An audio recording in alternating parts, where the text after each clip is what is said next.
Halo kawan-kawan semua, jumpa lagi di Save Her. Pada episode minggu ini, kita akan belajar tentang pencegahan infeksi virus HPV dan kanker serviks. Pencegahan infeksi HPV dan kanker serviks harus berjalan secara multidisiplin, meliputi pendidikan komunitas, mobilisasi sosial, vaksinasi, screening, dan pengobatan. Pencegahan primer dapat dimulai dengan vaksinasi HPV pada anak perempuan usia 9-14 tahun sebelum mereka aktif secara seksual. Vaksinasi HPV akan dibahas pada video selanjutnya. Oleh karena itu, jangan lupa tekan tombol subscribe dan nyalakan lonceng notifikasi untuk video Save Her selanjutnya.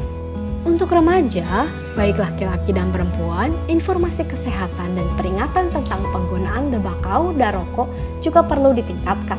Selain itu, pendidikan seks sesuai dengan usia dan budaya perlu diberikan kepada remaja.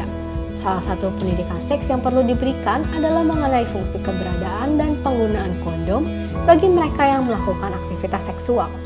Sunat juga sangat dianjurkan untuk bagi para pria, karena kondisi kepala penis yang tertutup cenderung lembab sehingga disukai oleh HPV. Wanita yang aktif secara seksual juga harus di-screening untuk mengidentifikasi keberadaan sel-sel serviks abnormal dan lesi prakanker. Jika pengobatan prakanker diperlukan untuk menghilangkan lesi atau sel abnormal, krioterapi atau ablasi termal direkomendasikan untuk menghancurkan jaringan abnormal pada serviks. Jika ada tanda-tanda kanker serviks, pilihan pengobatan untuk kanker serviks invasif seperti pembedahan, radioterapi, dan kemoterapi dapat diberikan kepada pasien dan pasien perlu dirujuk ke tingkat layanan yang tepat.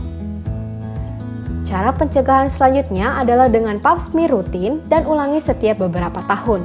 Indonesia sendiri juga memiliki metode IVA atau infeksi visual asam asetat sebagai metode screening yang bisa dijadikan pilihan lain. Tes screening pap smear juga sangat penting dilakukan, bahkan jika kamu telah tervaksinasi oleh HPV, karena vaksin tersebut tidak menjamin perlindungan 100% terhadap kanker serviks.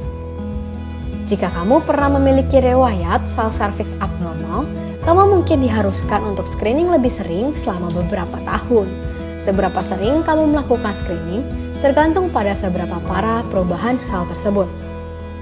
Meskipun dapat mengidentifikasi sebagian besar perubahan sel abnormal di serviks, screening serviks tidaklah 100% akurat. Ini berarti kamu harus lebih aktif untuk melaporkan gejala apapun, seperti pendarahan vagina yang tidak biasa, sakit pada bagian perut tertentu, dan lain-lain terhadap dokter untuk pengecekan selanjutnya. Ada beberapa perubahan gaya hidup yang dapat membantu kamu untuk mencegah penularan kanker serviks dan infeksi HPV. Salah satunya adalah untuk menghindari merokok. Kamu dapat mengurangi kemungkinan terkena kanker serviks dengan tidak merokok. Rokok mengacaukan sistem kekebalan tubuh, dan dalam rokok diketahui ada zat-zat kimia berbahaya yang bisa menyebabkan kanker. Juga akan masuk ke dalam aliran darah untuk mencapai organ-organ yang ada di dalam tubuh dan merusak respon imun yang ada.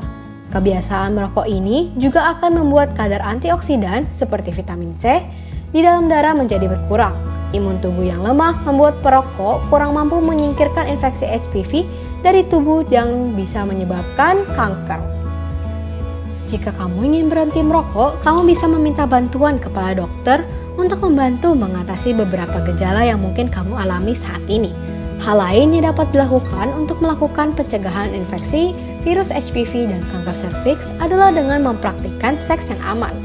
Seperti yang kita ketahui, sebagian besar kasus kanker serviks terkait dengan infeksi jenis HPV tertentu. HPV dapat menyebar melalui hubungan seks tanpa kondom, jadi penggunaan kondom dapat mengurangi resiko terkena infeksi ini. Namun, virus tidak hanya dapat ditularkan melalui seks penetrasi, ia dapat ditularkan melalui semua jenis kontak seksual. Ini termasuk kontak kulit ke kulit antara alat kelamin, seks oral, vaginal atau anal, dan menggunakan mainan seks. Risiko terkena infeksi HPV akan semakin meningkat jika sering berhubungan seks dan memiliki banyak pasangan seksual. Nah, ingat ya teman-teman, pencegahan infeksi virus HPV dan kanker serviks itu dimulai dari diri kamu sendiri.